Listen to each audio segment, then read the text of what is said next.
பெரும்பாலான ஆண்கள் தங்கள் உணர்ச்சிகளை 2 வழிகளில் கையாளுகிறார்கள். ஒன்று, அவற்றை வெளிக்காட்டி பியல்ஹீனர்களாகத் தெரிகிறார்கள், அல்லது அவற்றை அடக்கி உள்ளுக்குள் ஒரு எரிமலையை வளர்க்கிறார்கள். இரண்டுமே தவறு. இரண்டுமே உங்களை பலவீனப்படுத்தும் பாதைகள். ஆனால் மூன்றாவது ஒரு வழி இருக்கிறது. அதுதான் உண்மையான சக்தியின் பாதை. மிகச் சிலருக்கே தெரிந்த பாதை. அந்த பாதையில் உணர்ச்சிகள் எதிரிகள் அல்ல, அவை வெறும் தகவல்கள். அந்த பாதையில் நிதானம் என்பது பிறவிக் குணம் அல்ல, அது ஒரு பயிற்சி செய்யப்பட்ட திறன். இந்த வீடியோவில் உணர்ச்சிவசப்பட்டு முடிவெடுப்பதை நிரந்தரமாக நிறுத்தும் ஒரு சக்தி வாய்ந்த மனப்பயிற்சியை நாம் பார்க்கப் போகிறோம். இது வெறும் தத்துவம் அல்ல, இது ஒரு மூளை பயிற்சி. உங்கள் மனதின் செயல்பாட்டு முறையையே மாற்றியமைக்கும் ஒரு நுட்பம். நீங்கள் உண்மையிலேயே உங்கள் வாழ்க்கையை கட்டுப்படுத்த விரும்பினால் இந்த வீடியோவின் ஒவ்வொரு நொடியும் உங்களுக்கானது. உங்கள் வாழ்க்கையில் உணர்ச்சியால் எடுத்த ஒரு தவறான முடிவை கமெண்டில் பதிவிடுங்கள். பார்ப்போம் நாம் அனைவரும் எவ்வளவு ஒரே மாதிரியான தவறுகளைச் செய்கிறோம் என்று. இன்றைய உலகில் ஒவ்வொரு நொடியும் நம் கவனம் சிதறடிக்கப்படுகிறது. சமூக ஊடகங்கள், செய்திகள், மற்றவர்களின் எதிர்பார்ப்புகள், இவை அனைத்தும் நம்மை உணர்ச்சி ரீதியாக தூண்டுகின்றன. ஒரு சிறிய அவமதிப்பு, ஒரு எதிர்பாராத தோல்வி, ஒரு தேவையற்ற விமர்சனம், இவை உடனடியாக நம்மை பாதிக்கின்றன, நம்முடைய நிதானத்தை இழக்கச் செய்கின்றன. இந்தச் சூழலில் நிதானமாக முடிவெடுப்பது என்பது ஒரு சாதாரண திறனல்ல, அது ஒரு சூப்பர் பவர். உணர்ச்சி வசப்பட்டு ஒரு வார்த்தையை விட்ட பிறகு அல்லது ஒரு முடிவை எடுத்த பிறகு நீங்கள் எத்தனை முறை வருத்தப்பட்டிருக்கிறீர்கள்? அந்த ஒரு கணம் மட்டும் அமைதியாக இருந்திருந்தால் எல்லாம் மாறியிருக்கும் என்று தோன்றியிருக்கிறதா? அந்த வருத்தம் ஒரு பலவீனம் அல்ல, அது ஒரு சமிக்ஞை. நீங்கள் மாறத் தயாராக இருக்கிறீர்கள் என்பதற்கான சமிக்ஞை. உங்கள் மனதின் கட்டுப்பாட்டை மீண்டும் உங்கள் கைகளில் எடுக்க நீங்கள் தயாராக இருக்கிறீர்கள் என்பதற்கான அறிகுறி. இந்த வீடியோ அந்த மாற்றத்திற்கான முதல் படியாக இருக்கும். நாம் பழங்கால தத்துவங்களைப் பற்றி பேசப் போவதில்லை. மாறாக உங்கள் அன்றாட வாழ்க்கையில் உடனடியாக பயன்படுத்தக்கூடிய ஒரு தெளிவான, நடைமுறைக்குரிய கருவியைப் பற்றி பேசப் போகிறோம். முதல் படி, அவசரத்தின் மாயையை உடைத்தல். உணர்ச்சிகள் ஒரு பொய்யான அவசர உணர்வை உருவாக்குகின்றன. கோபம் வரும்போது நான் இப்போதே பதிலளிக்க வேண்டும் என்று மனம் கத்துகிறது. சோகமாக இருக்கும்போது நான் இப்போதே இதிலிருந்து வெளியேற வேண்டும் என்று தோன்றுகிறது. இந்த அவசர உணர்வுதான் எல்லா தவறான முடிவுகளுக்கும் மூல காரணம். இது ஒரு அடர்த்தியான புகைமூட்டம் போன்றது. அந்த புகைமூட்டத்தில் உங்களால் தெளிவாக பார்க்க முடியாது, சிந்திக்க முடியாது. ஒரு வலிமையான மனிதன் இந்த புகைமூட்டத்தை அடையாளம் காண்கிறான்.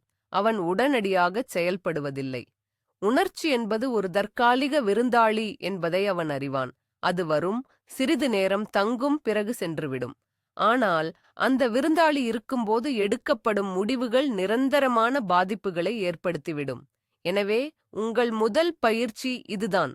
ஒரு வலுவான உணர்ச்சி எழும்போது இது ஒரு அவசர நிலை அல்ல என்று உங்களுக்கு நீங்களே சொல்லுங்கள். இது ஒரு புகை மூட்டம், இது விலகிவிடும் என்று நினைவுபடுத்துங்கள். இந்த எளிய சுய அறிவுறுத்தல் உணர்ச்சியின் பிடியிலிருந்து உங்களை விடுவிப்பதற்கான முதல் திறவுகோல். இரண்டாவது படி, தூண்டுதலுக்கும் பியர்டியை கிரந்திற்கும் இடையே ஒரு இடைவெளியை உருவாக்குதல். இதுதான் இந்த முழு பயிற்சியின் மையப்புள்ளி. பெரும்பாலான மக்கள் தூண்டுதலுக்கு உடனடியாக பிரதிகரிக்கிறார்கள். ஒருவர் உங்களை அவமதிக்கிறார், தூண்டுதல். நீங்கள் உடனடியாக திட்டுகிறீர்கள், PRTIKENN. ஒரு தோல்வி ஏற்படுகிறது, தூண்டுதல். நீங்கள் உடனடியாக மனம் உடைந்து போகிறீர்கள், PRDGNN. இந்த இரண்டிற்கும் இடையில் எந்த இடைவெளியும் இல்லை. நீங்கள் ஒரு இயந்திரம் போல செயல்படுகிறீர்கள். ஆனால் ஒரு மேன்மையான மனிதன் அந்த இரண்டிற்கும் இடையில் ஒரு இடைவெளியை உருவாக்குகிறான். அந்த இடைவெளிதான் அவனது சுதந்திரம். அந்த இடைவெளிதான் அவனது சக்தி. அந்த இடைவெளியை எப்படி உருவாக்குவது? மிக எளிமையாக, ஒரு வலுவான தூண்டுதல் ஏற்படும்போது உடனடியாகச் செயல்படாதீர்கள். 10 வினாடிகள் காத்திருங்கள். உங்கள் மூச்சை கவனியுங்கள். 1 முதல் 10 வரை எண்ணுங்கள். இந்தச் சிறிய தாமதம் உங்கள் மூளையின் உணர்ச்சி வசப்பட்ட பகுதியிலிருந்து சிந்திக்கும் பகுதிக்கு கட்டுப்பாட்டை மாற்ற உதவுகிறது. இது பலவீனத்தின் அடையாளம் அல்ல, இது உச்சபட்ச சுய கட்டுப்பாட்டின் அடையாளம். ஒரு புயலின் மையத்தில் அமைதியாக இருப்பது போன்றது இது. புயல் உங்களை சுற்றி இருக்கலாம், ஆனால் அது உங்களை ஆள முடியாது. மூன்றாவது படி புறநிலை யதார்த்தத்தை அவதானித்தல். அந்த இடைவெளியில் நீங்கள் என்ன செய்ய வேண்டும்? நீங்கள் சூழ்நிலையை ஒரு மூன்றாம் நபராக பார்க்க வேண்டும். உங்கள் உணர்ச்சிகளிலிருந்து அதை பிரிக்க வேண்டும். உதாரணமாக, என் முதலாளி என்னை கூட்டத்தில் அவமானப்படுத்திவிட்டார் என்பது உணர்ச்சி வசப்பட்ட கதை. கூட்டத்தின் போது என் முதலாளி எனது வேலையில் உள்ள ஒரு பிழையை சுட்டிக்காட்டினார் என்பது புறநிலை யதார்த்தம். முதல் வாக்கியம் உங்களை கோபப்படுத்துகிறது, பலவீனப்படுத்துகிறது. இரண்டாவது வாக்கியம் ஒரு தகவல் மட்டுமே. அதை நீங்கள் சரி செய்யலாம் அல்லது புறக்கணிக்கலாம். அது உங்கள் கட்டுப்பாட்டில் உள்ளது. உங்கள் வாழ்க்கையில் நடக்கும் ஒவ்வொரு நிகழ்விற்கும் நீங்கள் ஒரு கதையைச் சொல்கிறீர்கள். அந்த கதைதான் உங்கள் உணர்ச்சிகளை தீர்மானிக்கிறது, அந்த நிகழ்வு அல்ல. ஒரு வலிமையான மனிதன் நிகழ்விலிருந்து கதையை பிரிக்க கற்றுக்கொள்கிறான். அவன் உண்மைகளை மட்டுமே பார்க்கிறான், கதைகளை அல்ல. இது ஒரு சக்தி வாய்ந்த மனப்பழக்கம். இதை நீங்கள் பயிற்சி செய்யும்போது மற்றவர்களின் வார்த்தைகளோ செயல்களோ உங்களை எளிதில் பாதிக்காது. நீங்கள் ஒரு கோட்டையைப் போல உறுதியாக நிற்பீர்கள். நான்காவது படி கட்டுப்பாட்டின் இருபிரிவு. இது ஒரு ஸ்டோயிக் தத்துவத்தின் மிக முக்கியமான கொள்கை. ஆனால் இதை நாம் எளிமையாக புரிந்து கொள்வோம். உங்கள் வாழ்க்கையில் உள்ள எல்லாவற்றையும் இரண்டாகப் பிரிக்கலாம். உங்கள் கட்டுப்பாட்டில் உள்ளவை மற்றும் உங்கள் கட்டுப்பாட்டில் இல்லாதவை. மற்றவர்களின் கருத்துக்கள், வானிலை, போக்குவரத்து நெரிசல், கடந்த கால நிகழ்வுகள், இவை எதுவும் உங்கள் கட்டுப்பாட்டில் இல்லை. இவற்றுக்காக கவலைப்படுவதோ கோபப்படுவதோ உங்கள் சக்தியை வீணடிப்பதாகும். உங்கள் எண்ணங்கள், உங்கள் வார்த்தைகள், உங்கள் செயல்கள், உங்கள் முயற்சிகள், இவை மட்டுமே உங்கள் முழுமையான கட்டுப்பாட்டில் உள்ளவை. ஒரு புத்திசாலியான மனிதன் தன் முழு கவனத்தையும் சக்தியையும் தன் கட்டுப்பாட்டில் உள்ளவற்றின் மீது மட்டுமே செலுத்துகிறான். அவன் புயலை கட்டுப்படுத்த முயற்சிப்பதில்லை, அவன் கப்பலை சரியாகச் செலுத்த முயற்சிக்கிறான். இந்த மனப்பான்மை உங்களுக்குள் ஆழமாக வேரூன்றிவிட்டால் பெரும்பாலான கவலைகளும் கோபங்களும் அர்த்தமற்றதாகிவிடும். உங்கள் மனம் தெளிவாகும். உங்கள் சக்தி ஒருமுகப்படுத்தப்படும். இதுதான் உண்மையான மன சுதந்திரம். ஐந்தாவது படி மோசமானதை முன்கூட்டியே கற்பனை செய்தல். இது எதிர்மறையாகத் தோன்றலாம், ஆனால் இது ஒரு மிக சக்தி வாய்ந்த மனக்கவசம். ஒரு முக்கியமான நிகழ்வுக்கு முன், உதாரணமாக ஒரு நேர்காணல் அல்லது ஒரு கடினமான உரையாடல், அதில் ஏற்படக்கூடிய மிக மோசமான விளைவுகளை கற்பனை செய்து பாருங்கள். நீங்கள் வேலையை இழக்கலாம், அந்த நபர் கோபப்படலாம், நீங்கள் நினைத்தது நடக்காமல் போகலாம். விளைவுகளை உங்கள் மனதில் தெளிவாகப் பாருங்கள். பின்னர், இப்படி நடந்தால் நான் எப்படி சமாளிப்பேன் என்று உங்களை கேட்டுக்கொள்ளுங்கள். நான் வேறு வேலை தேடுவேன், நான் என் தரப்பை அமைதியாக விளக்குவேன், நான் இந்த தோல்வியிலிருந்து பாடம் கற்பேன் என்று ஒரு திட்டத்தை உருவாக்குங்கள். இப்படிச் செய்வதன் மூலம் நீங்கள் அந்த மோசமான விளைவிற்கான பயத்திலிருந்து விடுபடுகிறீர்கள்.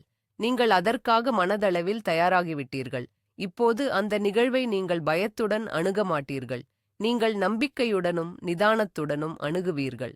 பெரும்பாலான பயங்கள் அறியாததால்தான் வருகின்றன. நீங்கள் மோசமானதை அறிந்து அதை சமாளிக்க தயாராகிவிட்டால் பயத்திற்கு அங்கே இடமில்லை. உங்கள் மனம் அசைக்க முடியாததாகிவிடும். ஆறாவது படி உங்கள் மதிப்புகளை வரையறுத்தல். உணர்ச்சி வசப்பட்ட நிலையில் நாம் பெரும்பாலும் நம்முடைய உண்மையான மதிப்புகளுக்கு எதிராகச் செயல்படுகிறோம். நேர்மையை மதிப்பவராக நீங்கள் இருக்கலாம், ஆனால் கோபத்தில் ஒரு பொய்யைச் சொல்லிவிடலாம். அமைதியை விரும்புவராக இருக்கலாம், ஆனால் எரிச்சலில் ஒரு சண்டையைத் தொடங்கிவிடலாம். இதற்குக் காரணம், நெருக்கடியான தருணங்களில் உங்கள் மதிப்புகள் உங்களுக்கு நினைவில் இருப்பதில்லை. எனவே உங்கள் மதிப்புகள் என்ன என்பதை தெளிவாக வரையறுத்துக் கொள்ளுங்கள். நேர்மை, தைரியம், கருணை, ஒழுக்கம், அறிவு, எதுவாக இருந்தாலும் 3 4 முக்கிய மதிப்புகளை தேர்ந்தெடுத்து அவற்றை எழுதி வைத்துக் கொள்ளுங்கள். ஒவ்வொரு நாளும் காலையில் அவற்றை படியுங்கள். ஒரு கடினமான சூழ்நிலை வரும்போது அந்த இடைவெளியில் என் மதிப்புகளின்படி நான் இப்போது எப்படி நடந்து கொள்ள வேண்டும் என்று உங்களை கேட்டுக்கொள்ளுங்கள். இந்த ஒரு கேள்வி உங்கள் உணர்ச்சிகளைத் தாண்டி உங்கள் உயர்ந்த சுபாவத்திற்கு உங்களை வழிநடத்தும். உங்கள் மதிப்புகள் உங்கள் திசைகாட்டியாக மாறும். உணர்ச்சிகளின் புயலில் நீங்கள் வழிதவறாமல் இருக்க அவை உதவும். ஆக, தூண்டுதலுக்கும் உங்கள் பியாட்டிக்கரண்த்திற்கும் இடையே உள்ள அந்த இடைவெளி, அதுதான் உங்கள் சக்தி மையம். பெரும்பாலான ஆண்கள் அந்த இடைவெளியே இருப்பதை அறியாமல் இயந்திரத்தனமாக வாழ்கிறார்கள். ஆனால் நீங்கள் இனி அப்படி இல்லை. நீங்கள் அந்த இடைவெளியை அறிந்திருக்கிறீர்கள். அதை எப்படி பயன்படுத்துவது என்றும் இப்போது உங்களுக்குத் தெரியும். உண்மையான கட்டுப்பாடு என்பது உணர்ச்சிகளை அழிப்பதல்ல. அது உணர்ச்சிகளுக்கும் உங்கள் செயல்களுக்கும் இடையில் ஒரு தடையை உருவாக்குவது. அந்த தடைதான் உங்கள் சுதந்திரம், உங்கள் சக்தி, உங்கள் மேன்மை.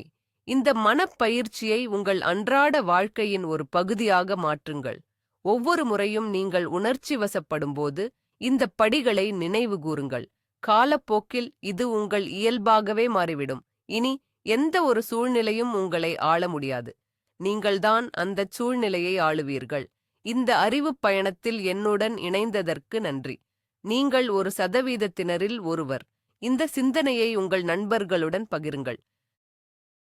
எங்கள் அறிவுசார் சமூகத்தில் தொடர்ந்து பயணிக்க சப்ஸ்கிரைப் செய்ய மறக்காதீர்கள். இந்த நுட்பத்தை பயன்படுத்திய பிறகு நீங்கள் தவிர்த்த முதல் உணர்ச்சி வசப்பட்ட முடிவு எதுவாக இருக்கும் என்று நினைக்கிறீர்கள்? உங்கள் எண்ணங்களை கமெண்டில் சொல்லுங்கள்.